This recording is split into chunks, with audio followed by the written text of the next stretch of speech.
Pick that up, sweetheart. That is what Dr. Caldwell said 48 minutes before his entire world collapsed.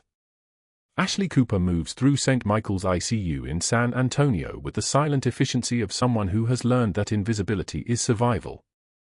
Her scrubs are pressed with hospital corners. Her ID badge is clipped exactly 3 inches below her collar. Her hands move between patients with the kind of steady precision that comes from doing something 10,000 times and knowing that the 11,000th time might kill someone. She walks with a barely perceptible limp, favoring her left side, the way a person walks when they have shrapnel lodged against bone and have decided that physical therapy is optional. The fluorescent lights hum overhead in that particular frequency that makes time feel elastic. It is 6:38 p.m. Evening rounds have begun. The ICU smells like antiseptic and machinery and the faint copper salt tang of blood underneath bleach. Dr. Caldwell sweeps into the unit the way men in pressed white coats have swept into rooms for 300 years, as though the space has been waiting for his arrival to become important. His surgical collar is starched. His watch is platinum. His smile never reaches his eyes because his eyes are calculating something behind his teeth. He is 47 years old and has spent 23 years climbing the hierarchy of St. Michael's, and he has no idea he is standing 15 feet from a woman who pulled a child from a collapsed school building under fire while carrying 2 bullets of her own. Ashley is standing at the medication cart when Caldwell approaches. She is checking the 6 p.m. insulin doses against the patient charts, her finger running down the list with methodical precision, cross-referencing glucose levels and meal intake. She does not look up. She has learned that looking up is a mistake. Looking up is an invitation. He is holding a stack of post-op vitals printouts that he has already reviewed and approved. He drops them on the floor beside her left foot. The papers scatter across the tile like dead leaves. Pick that up, sweetheart, Caldwell says, and his voice carries that particular texture of condescension, soft enough to sound polite to anyone listening, sharp enough to cut. I wouldn't want you tripping on your way to get the senior residents their coffee. The ICU does not actually go silent. The monitors continue their electronic chorus. The ventilators continue their mechanical breathing. The infusion pumps continue their rhythmic clicking. But the nurses nearest to the medication cart become very still. The way prey animals become still. Ashley sets down her pen. She picks up the papers from the floor without looking at them. She stacks them back in order, alphabetical by patient last name, chronological by arrival time, and places them on the counter beside the medication cart. Her movements are economy itself. No wasted motion. No tremor. No heat in her face. Her jaw tightens for exactly half a second, a muscle contracting and then releasing, and then there is nothing. Her hands continue their work. Her eyes meet his with nothing behind them, not anger, not resentment, not the satisfaction he is looking for. Just the flat, empty gaze of someone looking through a piece of glass. Anything else, doctor? She asks. The words are barely a question. They are simply a statement with a question mark grafted onto the end. Caldwell stands there for 3 seconds, waiting for something, a flinch, a color rising in her neck, a tremor in her hands, some small confirmation that he has broken something. But Ashley has been broken before, and the difference between being broken and being ground down is that the latter teaches you how not to show it. He turns away without answering. Ashley returns to the medication cart and continues checking doses. Maria, a resident in her 4th year, watches from the corner station and shakes her head. One of these days he's going to get what's coming to him, Maria whispers to another nurse. Ashley does not respond. She already knows he will get what is coming to him. She has met men like Caldwell before, in different uniforms, in different climates, and she has learned that the universe has its own accounting system. Sometimes it takes longer than others. Sometimes it requires a helicopter. At 7:03 p.m., an overhead announcement crackles through the unit with that particular static that makes everything sound urgent. ICU, prepare for VIP transfer from post-op Marine General James Morrison.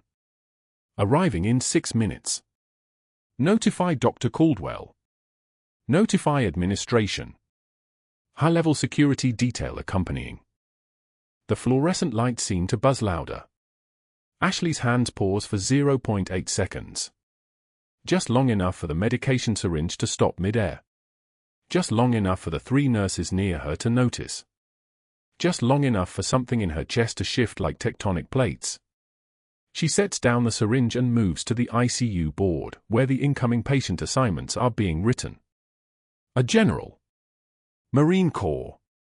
Catastrophic internal bleeding. The notation is sparse, but the word catastrophic tells her everything. Post-op complication. High-level security. Administration arriving with the patient. James Morrison. Marine General. The name sits on the whiteboard like a puzzle piece she did not know she was missing. 20 years. It has been almost exactly 20 years. The memory arrives not as a sudden thing but as a kind of settling, like dust finding its level. A schoolhouse in Helmand province with walls that had already been standing for 60 years and were not standing any longer. Children's hands. A boy with his left arm pinned. 8 years old, maybe 9. His face the color of flour. His breathing shallow and accelerating toward the edge of panic. Her hands moving without her permission, muscle memory taking over, the weight of a child who weighed almost nothing but whose gravity pulled at everything. The boy's eyes had locked on hers while she carried him through the smoke and dust and the sound of rounds hitting concrete. He had not blinked.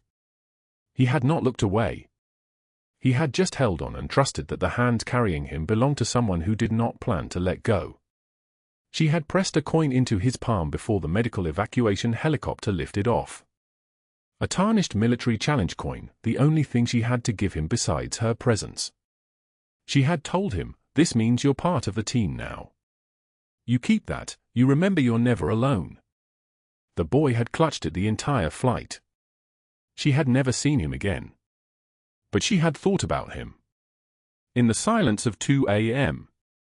In the months after the government had erased her service record and told her to disappear and handed her a single suitcase and a new name and a nursing license, she had thought about that boy and wondered if he had lived, if he had kept the coin, if he had found his way to something resembling normal.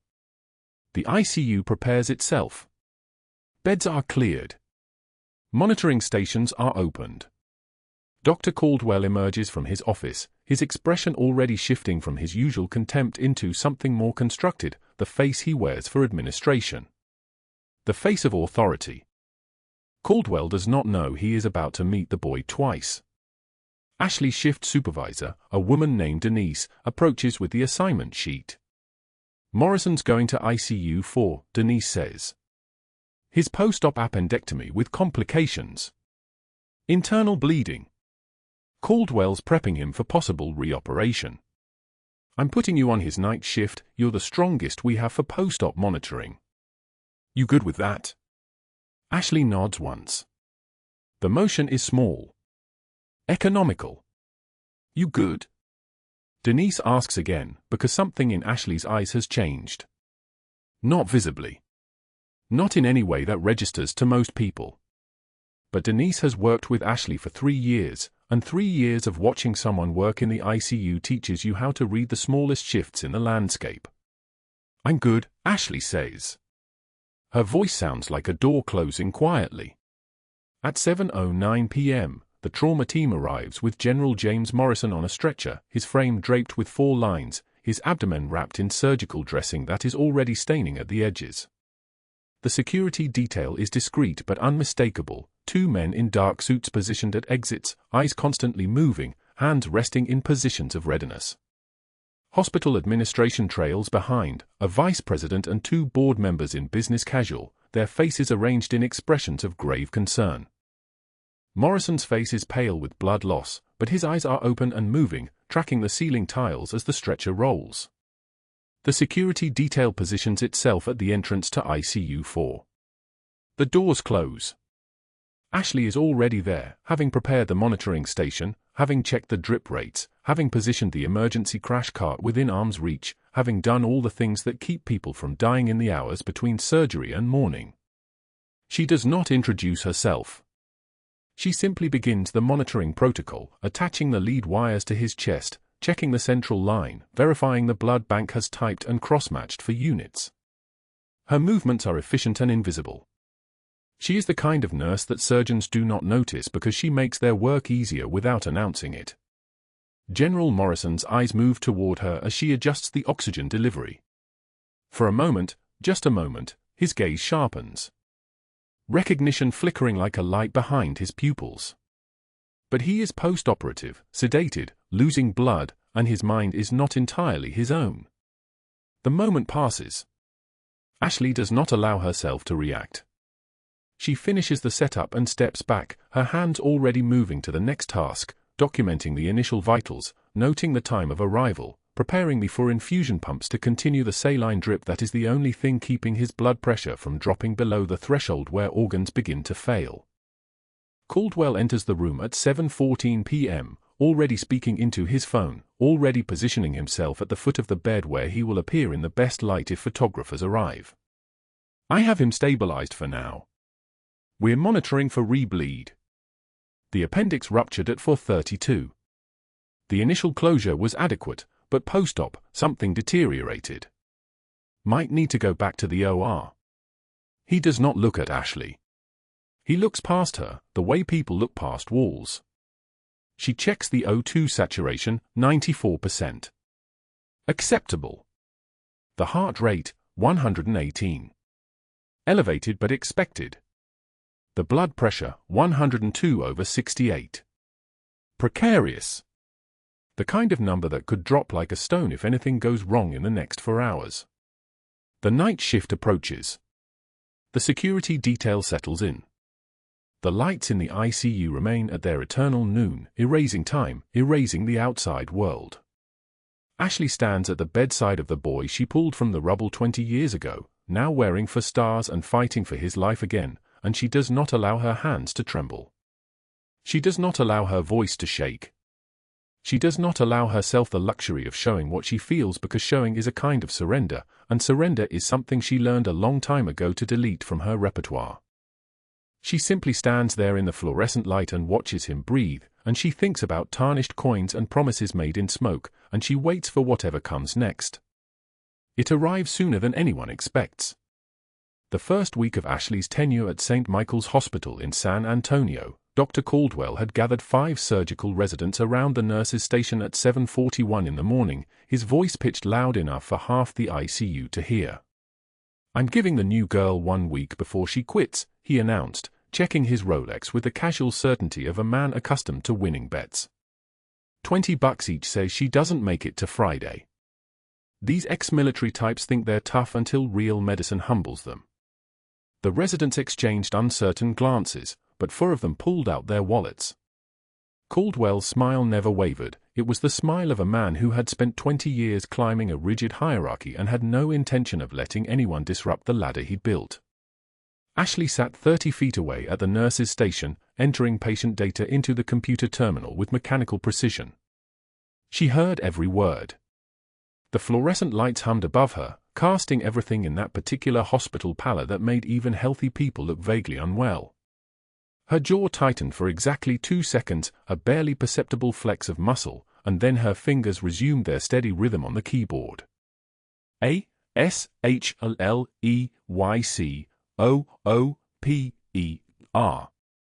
3 years of records entering. 3 years of never giving Caldwell the satisfaction of seeing her flinch. She met his eyes in the reflection of her monitor, her face completely blank, the expression of someone watching a dog bark behind glass. Then she returned to her work as if he were beneath her notice. He wasn't finished. Not even close. 6 months into her employment, Ashley sat alone in the hospital cafeteria during her 30-minute lunch break, eating with the same mechanical precision she applied to everything: fork to mouth, swallow, repeat. The pasta was overcooked. The sauce was lukewarm. She didn't taste any of it. The cafeteria smelled of industrial bleach and something else, something like resignedness, the particular odor of break rooms everywhere where people sat and contemplated the remaining hours of their shifts. Around her, clusters of residents and nurses occupied other tables, their voices creating a constant ambient murmur. She kept her head down, her uniform spotless, her posture erect, old habits, muscle memory that never left. Caldwell appeared without warning, his tray balanced in one hand like an extension of his own entitled existence. He walked past her table and deliberately bumped her arm, hard enough that her fork clattered against her plate, spaghetti sauce erupting across her clean white scrubs like a small catastrophe. The cafeteria went silent. The murmur stopped. 40 pairs of eyes swiveled toward her. Caldwell looked down at the ruin of her lunch with theatrical concern, his expression arranged into something approximating sympathy. "Oh, Nurse Cooper, you really should be more careful," he said, his voice warm as poison. "Can't have clumsy hands in my ICU. Clean that up, would you?" Ashley's hands rested flat on the table, absolutely motionless. She looked up at him with eyes that showed nothing, no anger, no embarrassment, no shame. Her eyes were the color of winter sky, and they held all the warmth of a 3 a.m. interrogation room. After 5 seconds of silent communication, she stood, walked to the janitorial closet, and returned with a mop. She worked methodically, her movements efficient and dignified, swabbing the cafeteria floor while the room watched. The squeaking of the mop against tile. The soft slosh of water in the bucket. Not a single word. When she finished, she returned the mop to the closet and worked her entire 8-hour shift in stained scrubs, the sauce dried brown against the white fabric like a badge of his victory. It wasn't a victory. It was just clothing. But Caldwell needed to believe he was winning. 2 weeks ago, the pattern had evolved into something more surgical. Caldwell reviewed a patient chart Ashley had completed during rounds, vitals perfect, notes comprehensive, medication reconciliation flawless. The chart was evidence of a nurse operating at the apex of her craft. He held it up in the middle of the ICU during morning rounds, then dropped it at Ashley's feet like feeding scraps to an animal. Papers scattered. "Pick that up, sweetheart," he said, his voice dripping with false concern. "And next time, try using complete sentences. This isn't the military, we use proper medical terminology here." Every nurse, resident, and physician in the unit froze. The machines continued their mechanical chorus, ventilators, monitors, for pumps creating a percussion section underneath the silence. Ashley's hands continued preparing a medication tray without the slightest tremor. She finished drawing up the 5 milligrams for push of metoprolol, administered it to her patient, documented it in the chart, then crouched and gathered every scattered sheet with meticulous care. She arranged them in perfect order, the pages crisp and aligned like a military report. She stood, chart in hand, and met his eyes directly. "Is there a specific correction you're requesting, doctor?"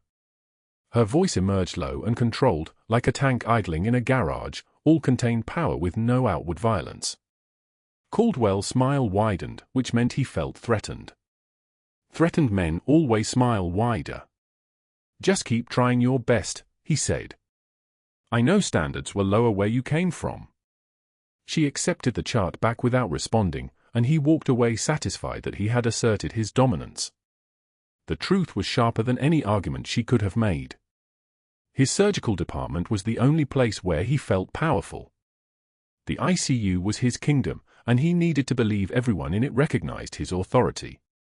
Ashley's presence, the quiet efficiency, the unshakable composure, the way patients stabilized under her care as often as they did under his protocols, threatened the very foundation of that belief. That night, alone in the supply closet conducting inventory, Ashley's hand shook once as she gripped a metal shelf, her knuckles white with the force of it, before she forced it steady and continued counting. Atropine vials. Syringes. The small rebellion of her own body, and then the iron discipline reasserting itself. Pain is data. Anger is data. Humiliation is data. All of it could be processed, filed away, transcended. But that wasn't the worst part. What happened next changed everything. The morning Dr. Caldwell received the call that Marine General James Morrison was being admitted to St. Michael's ICU, the hospital's administrative structure shifted like a building in an earthquake. Not Morrison himself, the hospital had treated generals before, military had been flowing through San Antonio's medical centers for 2 decades. But this general came with a Pentagon security detail, which meant he came with federal attention, which meant he came with the possibility of a story. The hospital board had been struggling with donor engagement. A story about St. Michael's saving a decorated Marine officer? That was a narrative. That was a fundraiser. That was Caldwell's opportunity to cement his legacy. By 6:33 a.m., Caldwell had already scheduled the presentation. By 7:15 a.m., he had personally ensured he would lead Morrison's post-operative care team. By 8:06 a.m., he was reviewing Morrison's intake file, making notes about how he would frame the case to the board. St. Michael's saves a war hero. He was already composing the narrative. He was already seeing himself in the photographs they would take. He was already hearing the applause. Ashley received her assignment at shift change, her assignment card printed with the clinical details: Marine General James Morrison, 67-year-old male, admitted via emergency transport after vehicular accident, internal bleeding, splenectomy performed in ER, post-op day 1, ICU monitoring. She collected the chart and walked to his room, already running through the assessment protocol in her mind. Vitals check. Incision inspection. For patency. Medication verification. Routine. Methodical. The work that filled her days. She entered the room at 8:48 a.m., and the world tilted. The general lay sedated, his face peaceful in the way sedation creates, a borrowed peace, artificial, contingent. Ashley's eyes found the scar above his left eyebrow, the precise location where rebar had cut him 20 years ago during a school collapse in Helmand Province.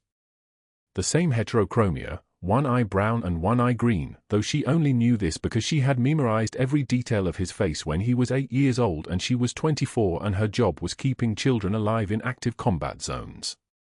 She had carried him 3 miles through enemy fire with a bullet in her own chest cavity, and she had sworn to him, not in words, because there were no words safe enough, that nothing would ever hurt him again. He was hurt now. Someone had hurt him. Her hand moved to adjust his fall with professional precision, but internally everything had shifted. The tremor ran through her like a subsonic frequency, something below conscious thought, below the level she could control. She steadied it. She completed her assessment. She documented it in the chart: General presents post-op day 1, incision healing, vital stable, medication schedule on track, recommend continued monitoring ICU level care. She left the room without speaking, without allowing her face to betray anything, and returned to her station. Caldwell was already there, already claiming his narrative. "I'll be overseeing General Morrison personally," he announced to no one in particular, ensuring everyone heard. "This is a case that requires senior physician attention. Soldier like that, we need to make sure he gets the absolute best care." Ashley continued documenting at her station, her fingers moving across the keyboard with their steady rhythm. She wasn't competition in Caldwell's mind right now. She was support staff. She was infrastructure. She was invisible, which was exactly how she needed to operate. That evening, Caldwell appeared in Morrison's room while Ashley was checking the general surgical site, examining the incision with the careful attention it required. The sutures Caldwell had placed showed an immediate problem: tension was uneven across the incision line, the knots pulled too tight on one side, creating a stress point that would compromise healing. More concerning was the dark seeping around the lower edge of the dressing, the hallmark sign of internal bleeding not yet resolved. Ashley's eyes narrowed fractionally. "I'll take over from here, Cooper," Caldwell said, walking in with his arms crossed in a gesture designed to establish territory. "This patient requires a senior physician's attention." "You're dismissed."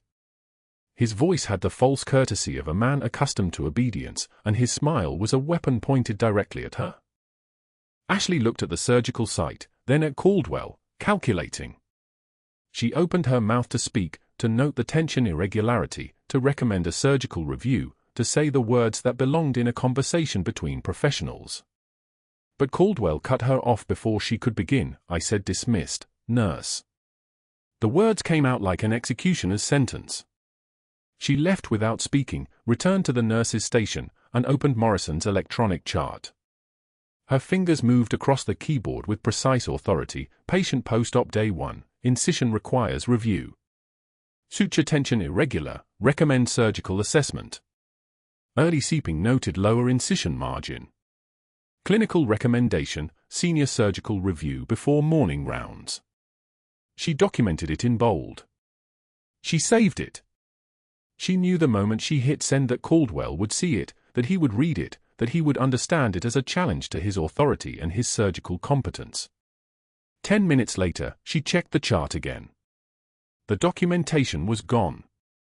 Completely erased. Replaced with a single line in Caldwell's handwriting, patient stable, no concerns. Continued monitoring. The words appeared on her screen like a dissolution of reality. She sat motionless for 30 seconds, staring at that lie, understanding exactly what it meant. He had deleted her clinical assessment. He had falsified the medical record.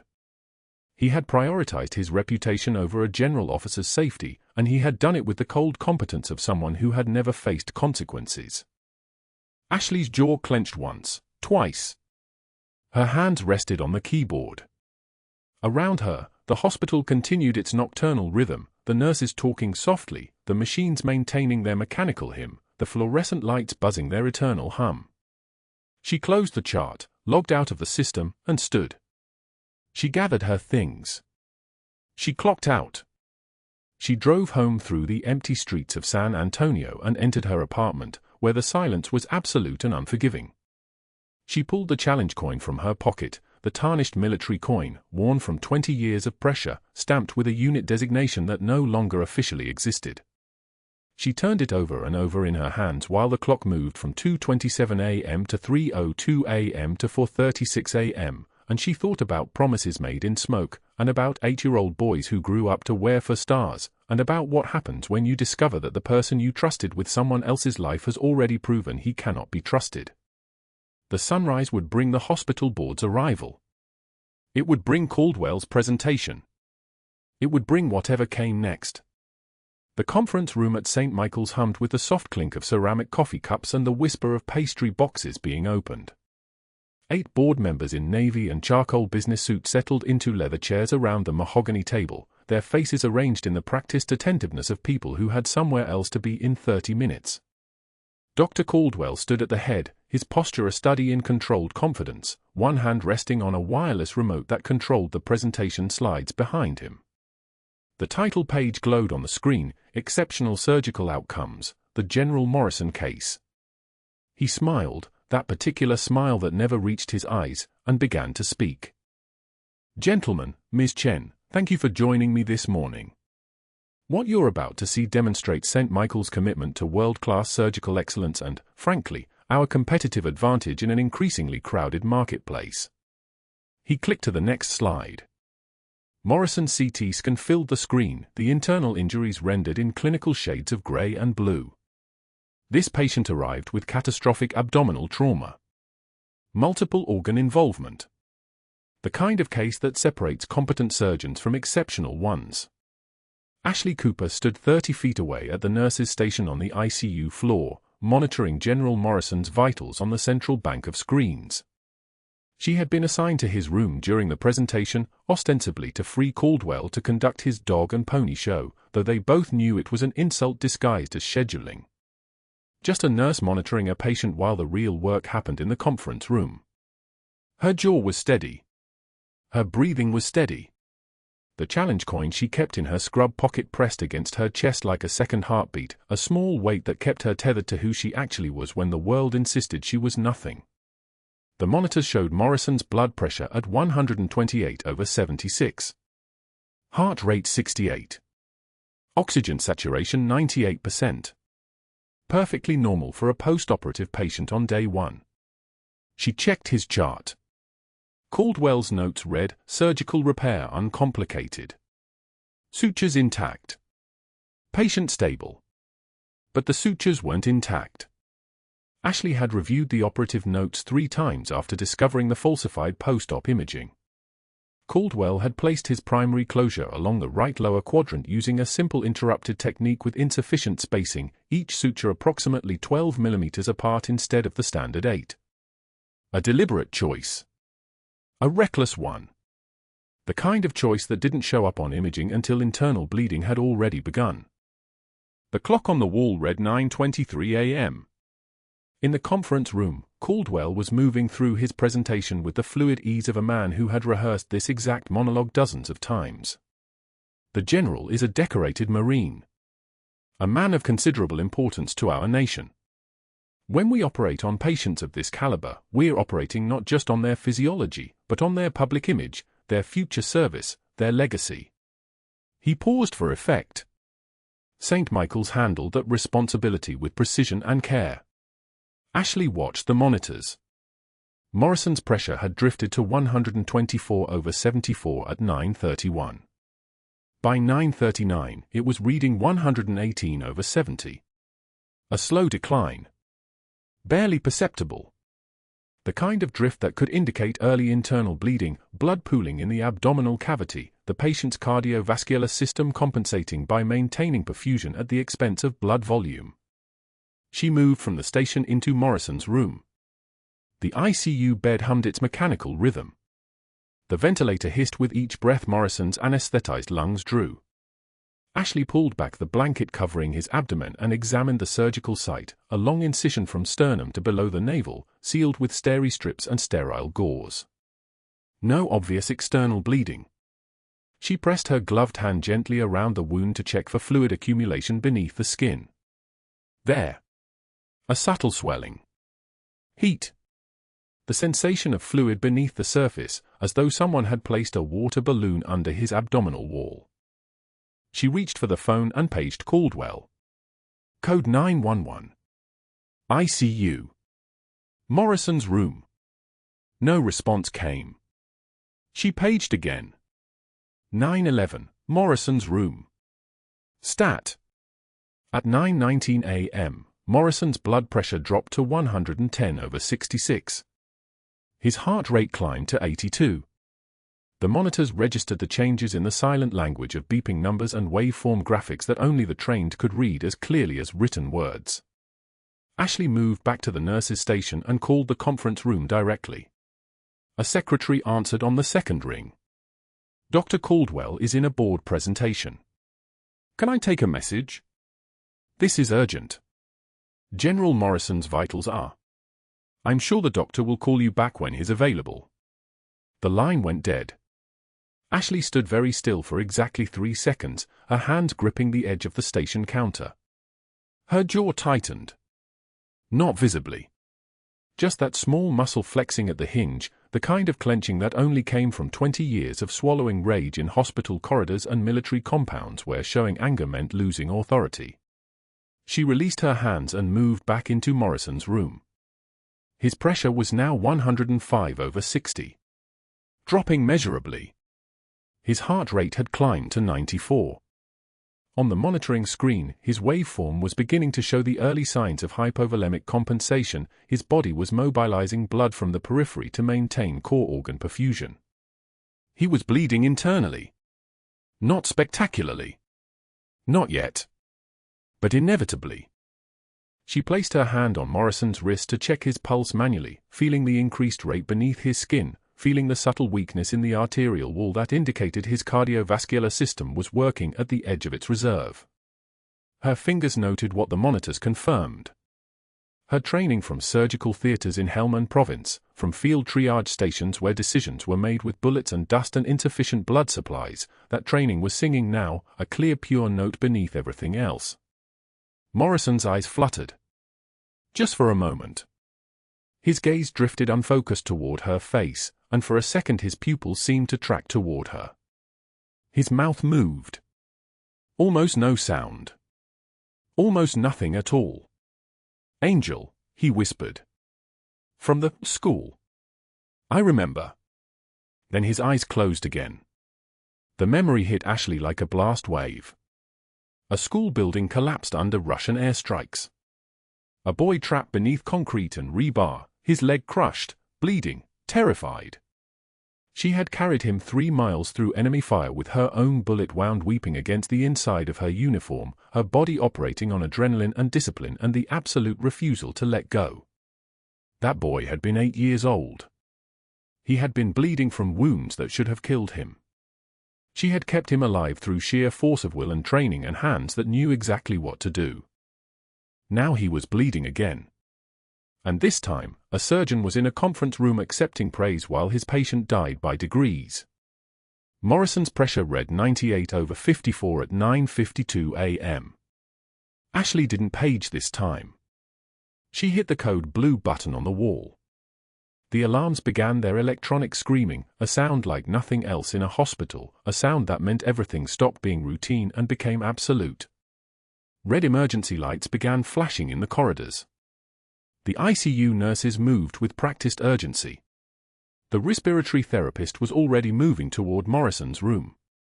And in the conference room, every head turned at the sound of that alarm bleeding through the walls. Dr. Caldwell's presentation continued for exactly 17 more seconds before someone asked, "Doctor, should you check on the general?" His expression flickered, just for an instant, that unguarded moment where irritation crossed his face at being questioned. Then he reassembled his composure into something that looked like confidence. "Nurse Cooper tends toward the dramatic," he said to the board members, his tone suggesting they should consider this information when evaluating any future reports from her station. "The ICU staff is fully capable of handling routine monitoring. I will check on the general when we conclude this presentation." A board member who had been a surgeon 30 years earlier frowned. He knew the sound of that code blue alarm. He had heard it too many times in his own career not to understand what it meant. But he said nothing. The institutional weight of trusting the surgeon's judgment was heavier than the sound of emergency equipment screaming in the distance. Ashley was already moving, her hands moving with the muscle memory that lived deeper than conscious thought. She had performed this procedure in combat conditions with improvised equipment. She had done it in surgical theaters with proper instruments. She had done it in her training repeatedly over decades until it lived in her nervous system like breathing. Her hands knew the exact angle. They knew the pressure. They knew the depth of the incision required to crack a chest cavity and reach directly into the pericardial sac to perform manual cardiac massage. The clock showed 9:53 a.m. when she opened that conference room door. "Dr. Caldwell, General Morrison is crashing." His face flushed. Actually flushed. A wave of red that started at his neck and climbed toward his hairline. "Nurse Cooper, I am in the middle of a board presentation. Return to your station and handle it." One of the board members began to stand. "Doctor, if the patient is..." Caldwell raised his hand with a gesture that was meant to be reassuring but landed somewhere between dismissive and contemptuous. "Trust me. I've operated on this patient. He's stable. Nurse Cooper is responding to normal post-operative fluctuations in a manner that's frankly excessive. I'll check on the general when we conclude." He turned back to his slides.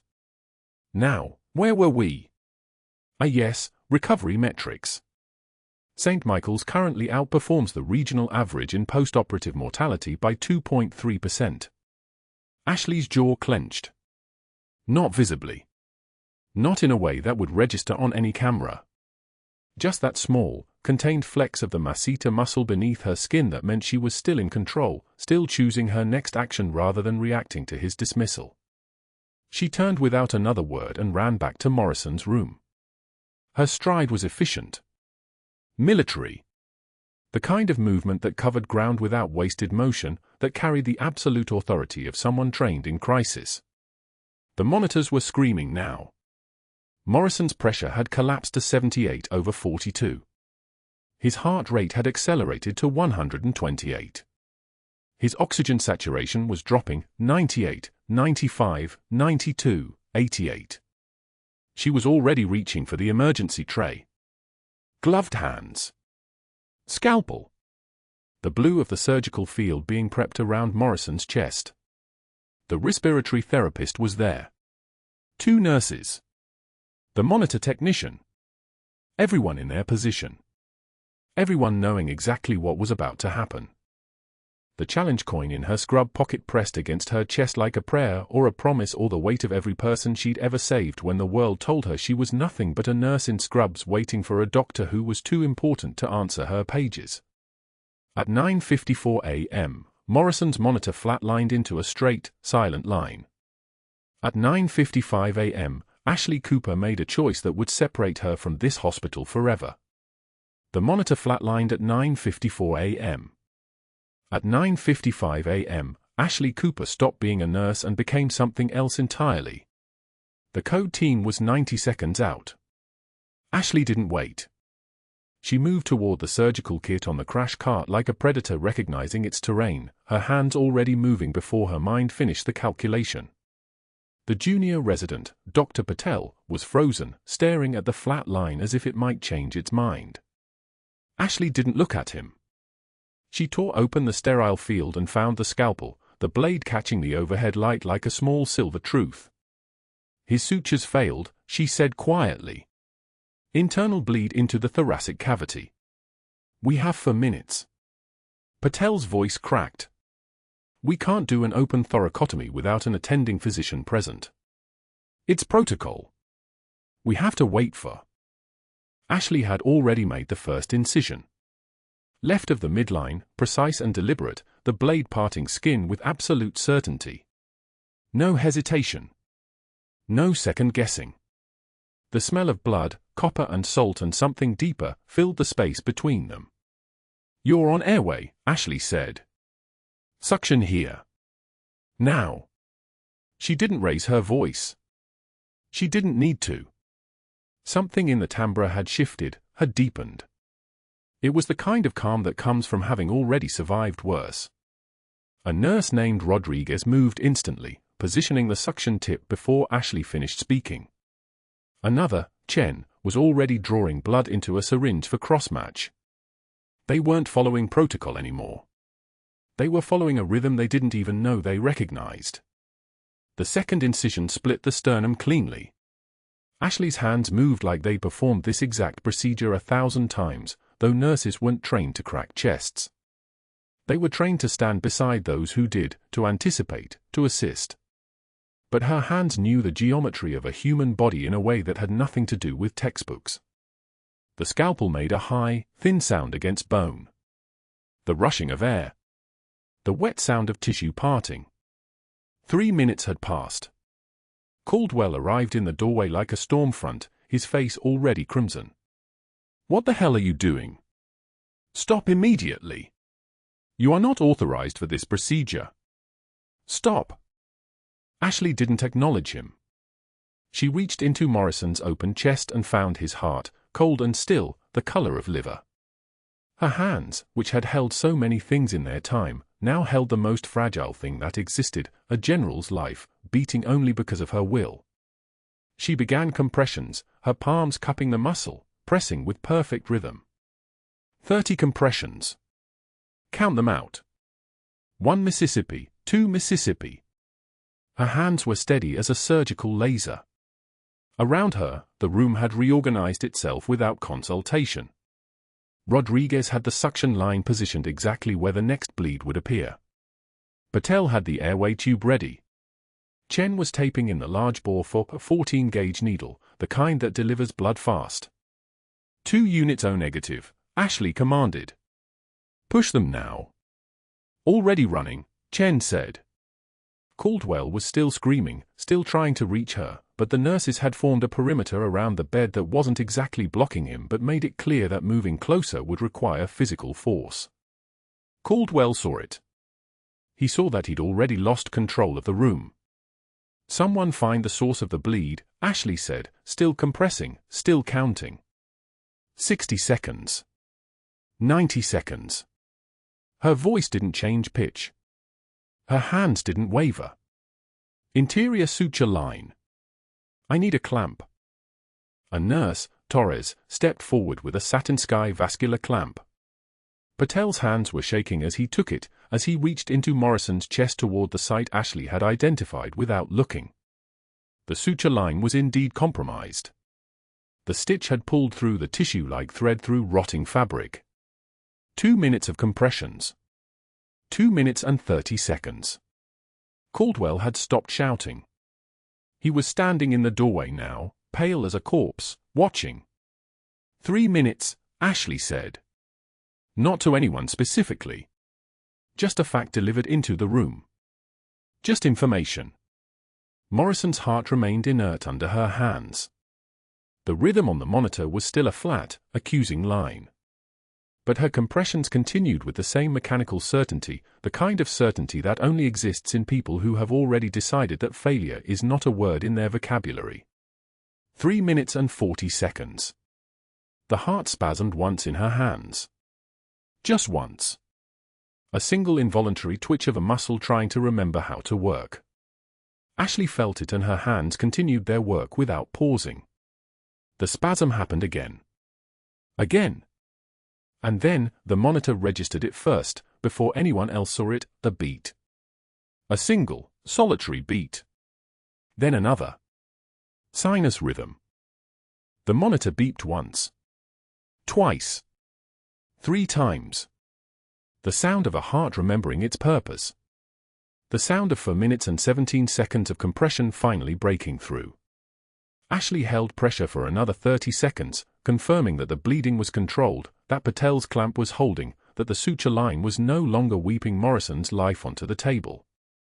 Then she stepped back.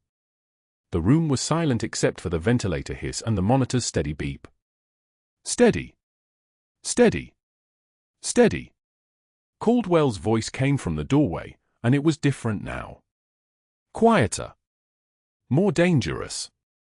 Security. Escort Nurse Cooper from this hospital. She's suspended, effective immediately, pending termination review.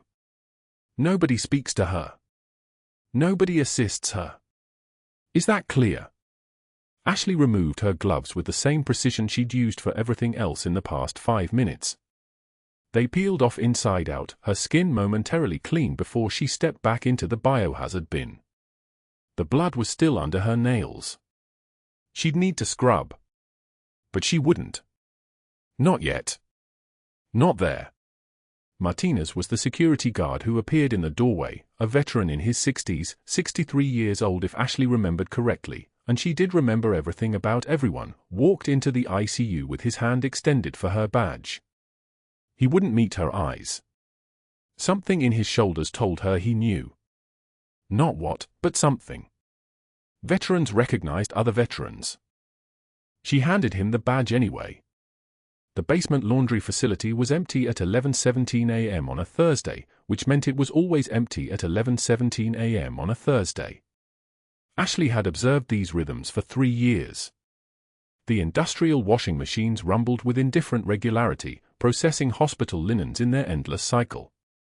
She carried her scrubs, the ones covered in Morrison's blood, the fabric stiff with drying iron and salt, to the folding table. She creased each sleeve with hospital corners. She folded the pants the way they taught you in basic training, not the way civilian hospitals preferred, but the way that made sense geometrically. She stacked them neatly. And then, for the first time since Morrison flatlined, her hands shook. Just slightly. Just enough to notice. The trembling wasn't fear. She recognized the difference. The trembling was the sound of restraint being released, of 4 minutes of absolute control finally unclamping. She pressed her palms flat on the folded scrubs and stood there, breathing carefully through her nose, holding the posture of someone still standing in an ICU even though she was standing alone in a basement full of heat and steam and the smell of industrial detergent. From her pocket, she withdrew the challenge coin. Tarnished now. Worn smooth on one edge from years of being carried. She set it on top of the stack of scrubs and looked at it there, that small metal promise from an 8-year-old boy who'd needed her to be stronger than everything trying to kill him. She turned and walked out of the laundry facility without looking back. The doors closed behind her. The machines rumbled on, indifferent to the fact that they'd just processed the last evidence of Master Chief Petty Officer Ashley Cooper's civilian employment. 2 careers erased now. One in Helmand Province. One in San Antonio.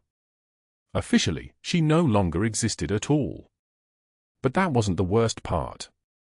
The worst part was the silence that came after, the 3 days of waiting, the hospital board convening to formalize what had already been decided. The worst part was knowing that somewhere above, in a boardroom with coffee that nobody would drink, men and women were preparing to erase her again, this time not by order of the Pentagon, but by the stroke of a pen and the weight of protocol. What she didn't know was that General James Morrison, released from the ICU against all medical advice, was already making phone calls. That a Pentagon courier was being dispatched to San Antonio with a file sealed in classification stamps.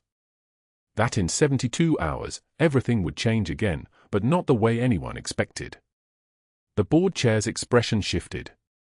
She looked directly at Caldwell, and her voice carried the weight of someone who'd already made her decision. "What surgical errors, Dr. Caldwell?" Caldwell's response came too loud, too fast. "There were no errors. This is absurd." General Morrison is understandably emotional, but the medical facts, he stopped. His hands were trembling now. Not with restraint. With panic. Morrison pulled out his phone and displayed a photograph across the conference table. The suture line was visible in clinical detail, the placement was off by millimeters, but millimeters matter when they're holding a general's life together. "I had a cardiac surgeon review this," Morrison said, his voice steady as a rifle sight. "The placement was incorrect. It caused the internal bleeding. Master Chief Cooper documented her concerns in my chart the night before I crashed." The board chair turned to the hospital's legal counsel, who was already typing rapidly on his laptop. The attorney's face went gray in stages, understanding first, then horror, then something worse, certainty. "There's a deleted entry in the patient record from Nurse Cooper," he said quietly. "It was overwritten by Dr. Caldwell." The room temperature seemed to drop 10 degrees. Ashley stood motionless in the doorway, hands at her sides, watching the moment unfold with the kind of calm that comes from having already survived worse. Much worse. Her jaw didn't tighten. Her breathing didn't change. She simply watched as the architecture of Caldwell's career began to collapse. Caldwell stood up so quickly his chair scraped backward like a warning. "I want my union representative. This is a witch hunt." But his voice had lost its edge. It sounded thin now. Desperate. The board chair was already making a phone call. She stepped out of the room, and through the glass window, Ashley could see her talking rapidly, gesturing with the precision of someone delivering catastrophic news. 20 minutes later, the board chair returned with two people, a risk management director in a charcoal suit and an external investigator with the bearing of someone who'd dismantled organizations before breakfast. "Dr. Caldwell, you're suspended pending a full investigation," the board chair said. "We're reviewing all of your cases from the past 6 months." Caldwell's network activated immediately. He made calls to 3 board members who owed him favors, reached out to a medical malpractice attorney whose answering machine picked up, and contacted the nursing agency that had placed Ashley, demanding they pull her personnel file. He was moving like a man trying to outrun gravity. It didn't work. Within 48 hours, the external review uncovered a pattern that made the board's legal counsel request a criminal investigation. 17 cases where Caldwell had altered patient records to hide post-operative complications. 6 cases of unnecessary surgical procedures billed to Medicare. Evidence that he'd been forcing nurses to sign off on medications he'd administered incorrectly, doses that should have triggered immediate pharmacy review. One of the surgical residents came forward. Caldwell had threatened her into silence after she'd questioned his technique during an appendectomy that had resulted in post-op sepsis. The resident's hands had shaken when she made the statement. She was still in training. She couldn't afford to make enemies.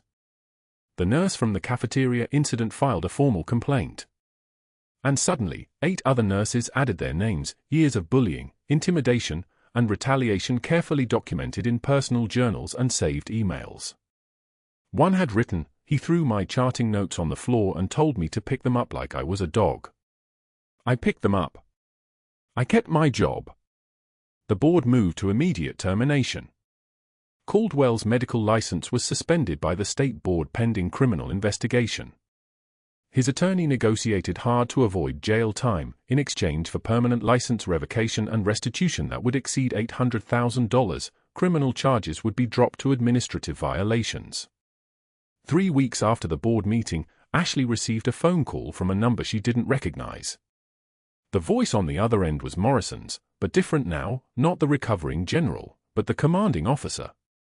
"Master Chief, this is General Morrison. I have a proposal for you." The VA hospital in San Antonio needed a director of combat trauma nursing. Someone who understood not just the medical side, but the psychological landscape of warriors returning from environments where every sound could be a threat and every silence could hide death. Someone who'd walked that landscape herself. Ashley accepted before Morrison finished the sentence. 6 months later, on a morning when San Antonio was already warm at 8 o'clock, Ashley walked through a strip mall parking lot after picking up coffee from a place that remembered her order. She wore her new VA hospital badge clipped to civilian clothes, khaki cargo pants and a grey polo shirt with the VA logo. She was meeting 3 former DevGru operators who were transitioning into the nursing program she'd designed. The sunlight hit the storefronts in sequence, and she passed a small insurance office with a folding table set up outside. The banner was handwritten in blue marker, "Affordable Auto Insurance, all credit welcome." Dr. Caldwell sat behind the table in a wrinkled polo shirt, reading a paperback with the cover face down, too embarrassed for anyone to see the title. His wedding ring was gone. His watch was a Timex instead of the Rolex he used to wear. There were no customers. There had probably never been many customers. He looked up as she passed. Their eyes met for exactly 2 seconds.